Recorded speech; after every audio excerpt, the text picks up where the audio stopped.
Alors, on va continuer avec cette idée qu'on place donc notre argent sur un livret jeune. Ce livret jeune est à 3%. Donc, on va placer au départ un capital de 500 €, par exemple en 2011. On va calculer les intérêts et le but est de savoir comment on peut rentrer des formules dans un tableur pour pouvoir calculer les intérêts. Donc, première chose, c'est que si j'ai des intérêts de 3%, ça veut dire que par rapport à ces 500 €, je vais faire une multiplication de x3 divisé par 100. Donc, pour tomber sur 15, je vais donc faire 500 x 3 divisé par 100. Ce qui revient à faire un produit en croix en disant que 500 € correspond à 100%. Et donc, 3%, on va le placer en dessous de 100 € et on va faire un produit en croix. On va donc avoir un capital qui sera augmenté de 500 plus 15, c'est-à-dire 515. Pour après encore refaire 3% de 515, on va faire 515 fois 3 divisé par 100, 15,5. Donc, en gros, pour avoir une formule qui marche, on devrait dire que en B3, on aurait égal A3 fois 3 divisé par 100. Et quand on la copie vers le bas, ça va donner en B4, A4 fois 3 divisé par 100. Donc, ça, c'est les intérêts.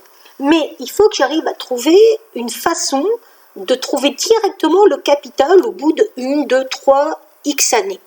Donc, on peut dire toujours que c'est le capital d'avant plus les intérêts, mais c'est un peu long à faire. Parce que là, on va devoir à chaque fois calculer les intérêts pour continuer à faire le calcul.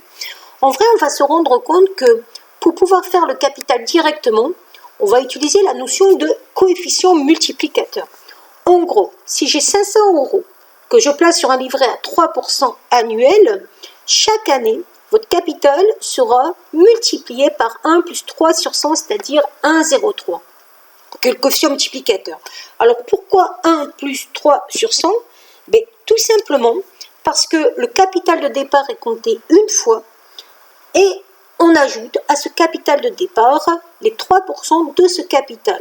Ça me donne donc, avec une factorisation, capital de départ fois 1 plus capital de départ fois 3 sur 100, donc capital de départ fois 1 plus 3 sur 100. Et donc, si je veux savoir au bout de 10 ans quel sera mon capital, il suffit que je prenne 500 fois 1,03 à la puissance 10, et j'ai donc un capital de 672 €. Donc vous voyez qu'avec ce procédé de coefficient multiplicateur qui repose donc sur la multiplication, je vais aller beaucoup plus vite. Alors qu'est-ce qu'on appelle coefficient multiplicateur ? Donc si j'ai une valeur x qui subit une augmentation de t%, en gros ça veut dire que j'ai pris ma valeur x une fois au départ, puis je lui ai ajouté t% de x. Je vais donc voir que ce x se transforme en x fois 1 plus t sur 100. Exemple, si j'augmente de 10%, ça va me faire fois 1 plus 10 sur 100. Si c'est une diminution, cette fois-ci j'enlève quelque chose. Donc je vais avoir pratiquement la même formule, mais avec 1 moins t sur 100. Ce nombre-là, 1 plus t sur 100, on voit qu'il est plus grand que 1 quand c'est une augmentation, et quand c'est une diminution, 1 moins t sur 100 va être plus petit que 1.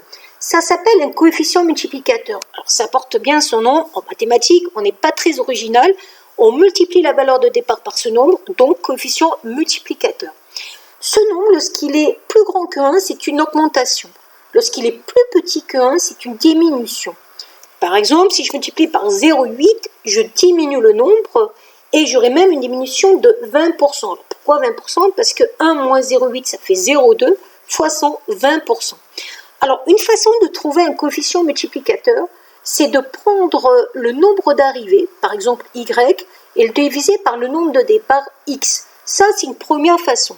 Sinon, c'est tout simplement de prendre 1 plus t sur 100, où t est l'évolution de votre passage d'une première valeur à une deuxième valeur. Donc, cette évolution, quand elle est négative, ça sera donc une diminution, et quand elle est positive, ça sera donc une augmentation. Donc, si on a une diminution, coefficient multiplicateur plus petit que 1, bon, il est toujours plus grand que 0, hein, ça vous avez compris. Et si vous avez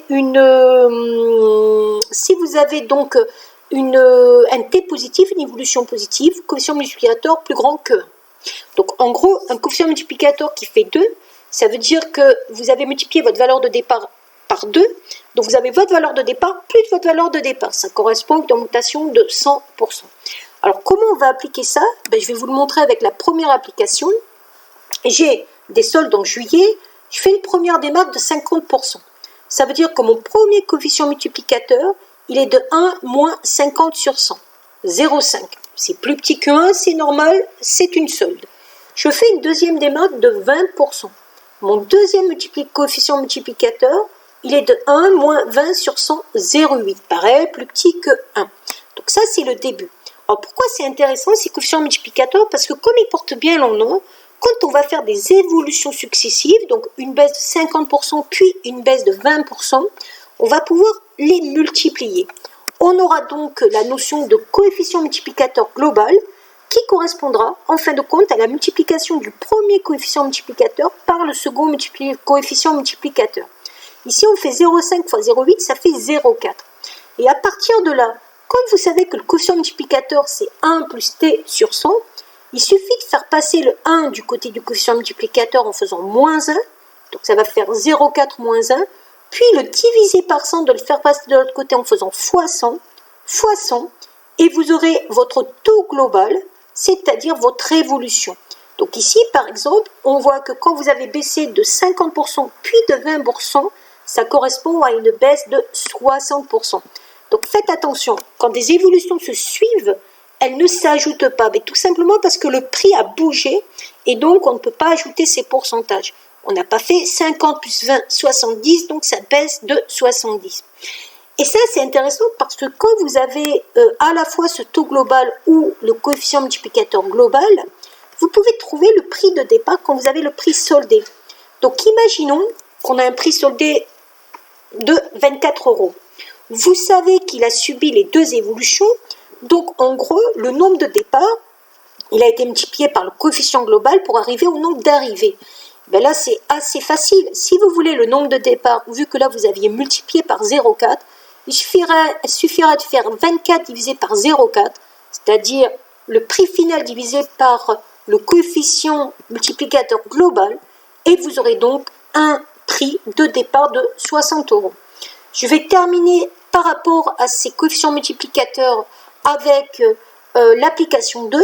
J'ai une entreprise qui a une hausse de son chiffre d'affaires de 10%. Concrètement, le premier coefficient multiplicateur va être 1 plus 10 sur 100. Puis, une hausse de 20%. Le deuxième coefficient multiplicateur, 1 plus 20 sur 100. Puis, une hausse de 10%. Le troisième coefficient multiplicateur, 1 plus t sur 100. Comme ces des coefficients multiplicateurs, ils portent bien leur nom, pour avoir le coefficient multiplicateur global, je vais les multiplier entre eux. Donc ça va me donner 1,1 fois 1,2 fois 1,1, c'est-à-dire 1,452.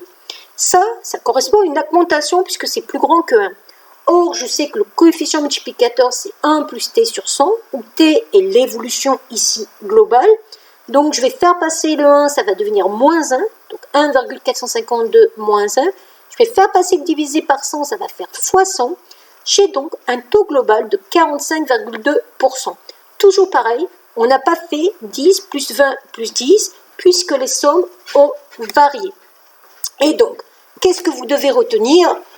Au niveau du taux d'évolution, on peut trouver un taux d'évolution de plusieurs façons.